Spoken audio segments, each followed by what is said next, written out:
All right, greetings. So here's Freedom Phil here. Second part of the video. Like, first it was sports, why I don't really dig them, and then gaming on my weird life. And when I look back at it, yeah, gaming was solidly a thing through my childhood. We had the Atari back in the day, Pitfall, Asteroids, maybe Space Invaders, some other stuff, and then eventually upgraded. And like when we moved to Washington, we're living in Port Angeles, we got the gray boxed Nintendo, and it was like, yeah, this is like, I was like, this was so cool, because it had all these different games and whatnot. And yeah, the technology, people look like games are crap, like, but like if you grew up with it, like the original Mario was okay, pretty all right. Second one was like, is this Mario? But the third one, Mario 3, was awesome, and then you had Contra, you had, if you knew the 30 Lives Code, Final Fantasy, Bomberman, you had all these games. It was so awesome. And so that was the thing for a number of years. And then eventually we got upgraded to the Super NES. And I could argue that part of the reason I didn't care for sports, probably I described in the previous video, is, well, gaming was me versus the game versus me dealing with a bunch of other swags. And I'll tell you the truth, still to this day, I'm not into fighting games.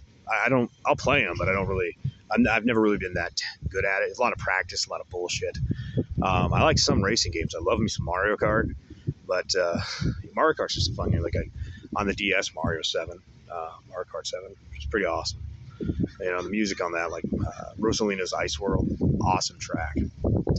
But yeah, I mean, I gamed pretty solidly as a kid because that's what I did. And as we got older, I remember when I got to the Sega Genesis, my mom said, "I'm not buying another system. If you want that, you're gonna have to figure out some way to earn some money for that." I'm like, huh. Not hugely talented. Don't really have any people saying, "Hey, kid, do you want to do some work?"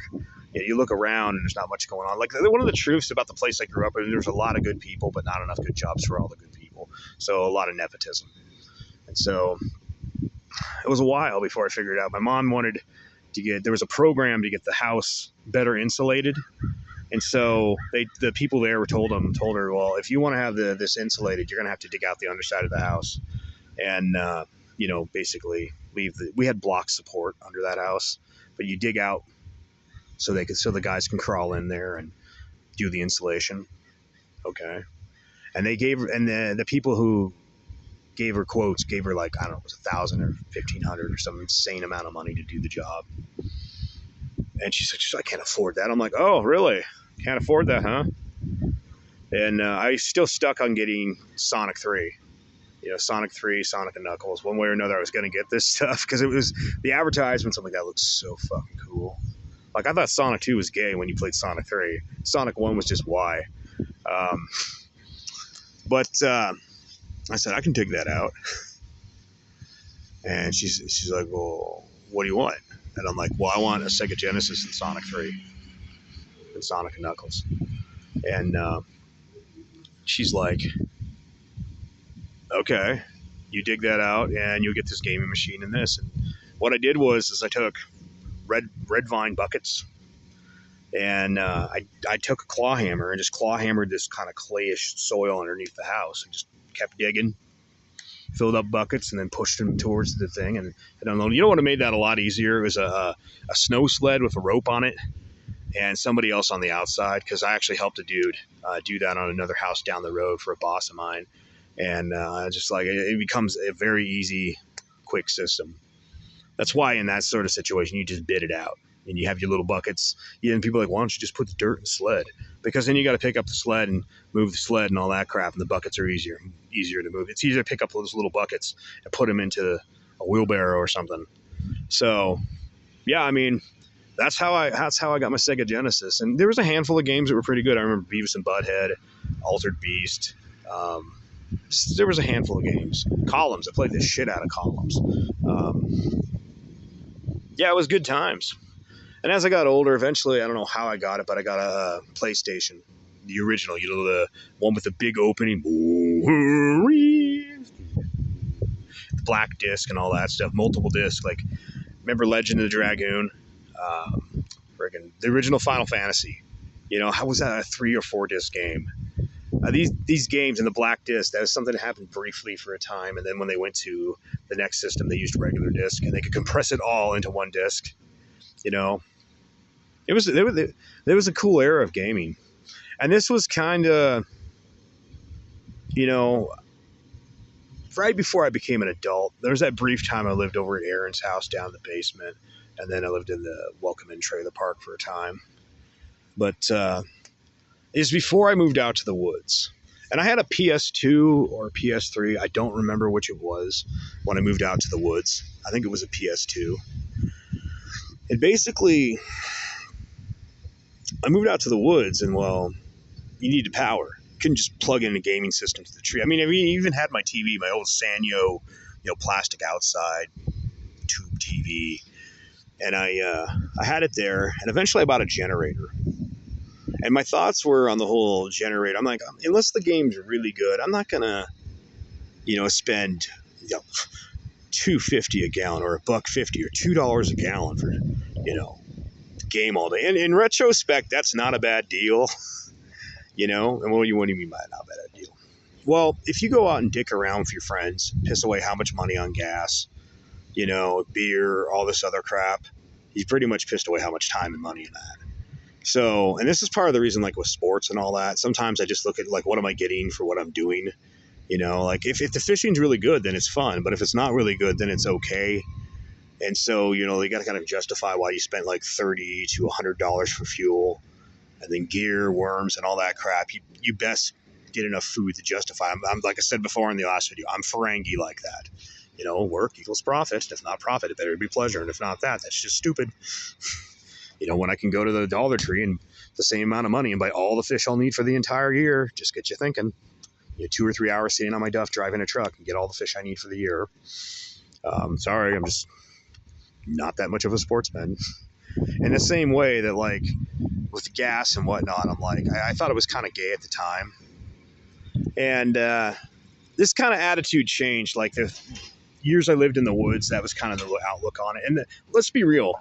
Handheld gaming wasn't really that great when I left handheld gaming. Now, maybe I'm wrong and the DS existed somewhere in the 4 years I lived in the woods. And if that was the case, that'd been really cool. But the key thing that makes the DS and the Switch really cool is its mobility and the fact that you can just plug it into a USB or plug it into a cigarette lighter. That makes it absolutely awesome. Technology was not that good back then. And so... And also, I'd been on kind of off gaming. And mostly gaming for me at that point was I'd hang out with a bro, and we'd just hang out, and he'd be gaming, we'd be bullshitting, we'd be watching anime, and he'd be gaming, and we'd both be watching anime. And yeah, that was enough for me. And occasionally, if he wanted to play a fighting game, I'd pick the character with the cheesiest, like the one button booyah hit. Like we were playing Gundam Battle Assault, and there's this one guy that has this one beam cannon, and I just kept on punking him with it. He's like, stop using that. I'm like, why? It's working. So he goes and uses, I think it was Death Scythe. And Death Scythe's like this unblockable ability normally. But for some reason, I pushed a button just in the right time, and I fucking interrupted his big attack. And I'm all like...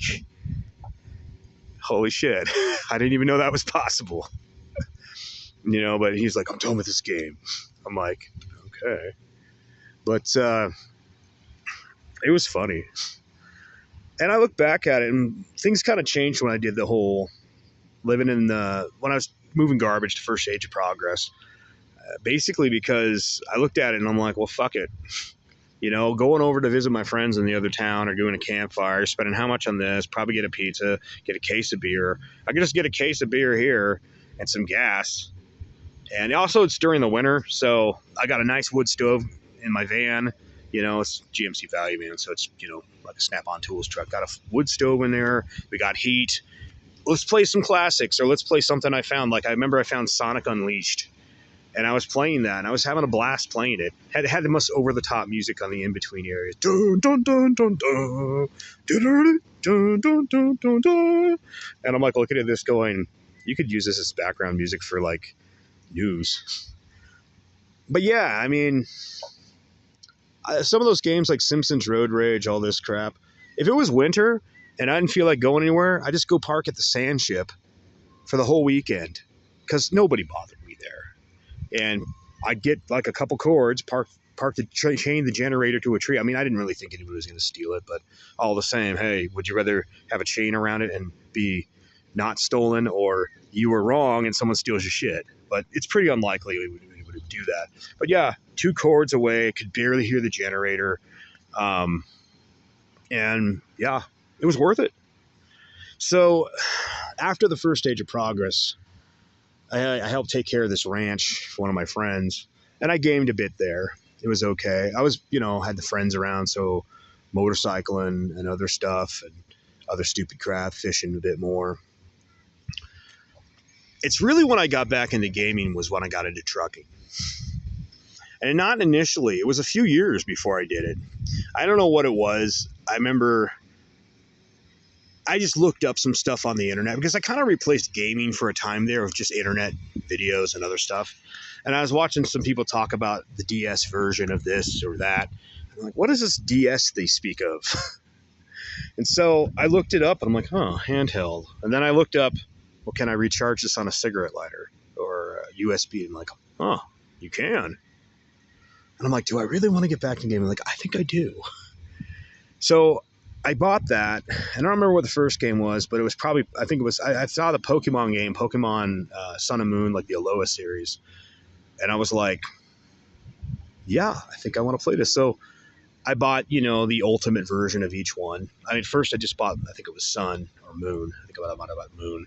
And I basically looked at which one has the Alolan Ninetales, and that's the one I bought first because I always liked the creature. So yeah, there we were. There we are. And I started gaming again. And I started going when I was traveling the country. I'd figure out where GameStops where I could park the truck. Where like there's one in Dumas, Texas. I don't know if it's still there, right near the Walmart. Convenient parking, load up your food, get this and that. And I also learned where they were in the local area, in the Boise area, Caldwell area where I worked. So yeah, I just stopped somewhere, check out their selection for video games. I bought a ton of stuff, and I still have to play tons of it. Because funny thing is, people think that just because I'm not working, I have this endless vault of time. I mean, hell, I'm doing this recording. It's not really the case. I'm being honest about it. Like working on the house, it's kind of a time sink, and also maintaining my brother-in-law when he's like, I need you to do this, I need you to do that, go get this. And it's like, why haven't you got that done? Because I've been doing all the other things you asked me to do. It gets in the way. And also, here's the other thing. Some of the games that I play, like, I eventually finally got a Switch, and then I had it for about almost a year before I even opened it, because I still had a ton of games to play on, you know those games that are total time sinks, like Mario Kart 7, where you're sitting there, you're playing it, and you're like, this is such a waste of time. Pokemon, the Soul Silver version, and the other Gold and all that. I bought a ton of those games. And the reason for it is that, fuck it, I want to play them. I mean, the good thing about some of the Pokemon games, sure, if you play this one, you've basically played the other one. But here's the thing, you play this one, and then you play some other generation of Pokemon. Just kind of dance around it. And then you come back to the other one, and you're like, yay! And so, yeah, I mean, eventually I upgraded, got the Switch as well. And I still play my DSs. I love them. I love going back to play Chrono Trigger and Mario Kart 7 and all sorts of other games. It's still a myriad of games. And it's the same thing. I got to tell you the truth, most of the games that I've bought for Switch are actually remakes of stuff I grew up with as a kid that I still haven't had the time to play. I still want to play Final Fantasy 12 again. But, I don't want to get into that game until I got the time. This is part of the reason I love the Wasteland, by the way. In the Wasteland, I have my van. It's got the solar system on top. I got 2 solar systems, actually. I got my TV there, so I've got, 50 to 60 channels, coming from Vegas and St. George between the two. And then you got the hiking, the experience, and it's cool in the morning, warm during the day. Sometimes it might be cold during the day because it's dead of winter. It's like December, January, but it's not bad cold. It's like Washington cold, where you're like, this is okay. And so you're just sitting there and you're like, bust out a gaming system and go and nerd out for a while. And I have the same feeling about Magic cards too. I don't really want to get back into Magic cards until I have nothing better to do. Because I will sit there and just dig through. I'll sit there meticulously organizing my cards. Like, don't you know the Dewey Decimal System? If you know that joke from UHF, you get it. But yeah, gaming's part of me, and I like it. The only thing is that as you adult, as they like to call it, you basically have to sacrifice so much of your life and time for, frankly, a lot of it's just crap you don't even do. And I could argue, now this is kind of a weird statement, but van life and trucking, to some degree, to me, reminds me of gaming. It's this constant adventure, going somewhere, doing something. So in some respects, it's like when I'm trucking, or when I'm doing van life, it's like, whether it's bum style van life or just driving somewhere. Maybe I'll tell you about bum style van life, but it's just kind of a constant adventure. And the best part I could tell you about that is the trucking. Yeah, it's organized chaos, and they pay you a lot of money to do it, but it's the randomness. And I guess maybe that's kind of my ADHD, gamer type of mind. So I don't know. I've rambled on this subject for a while. Thank God this is going in 240p because it'll take next to no time to upload. And pro tip, if you've actually made it through any of these videos, turn up the video speed. Still understand what I'm saying. But Freedom Phil, like and subscribe. Take it easy.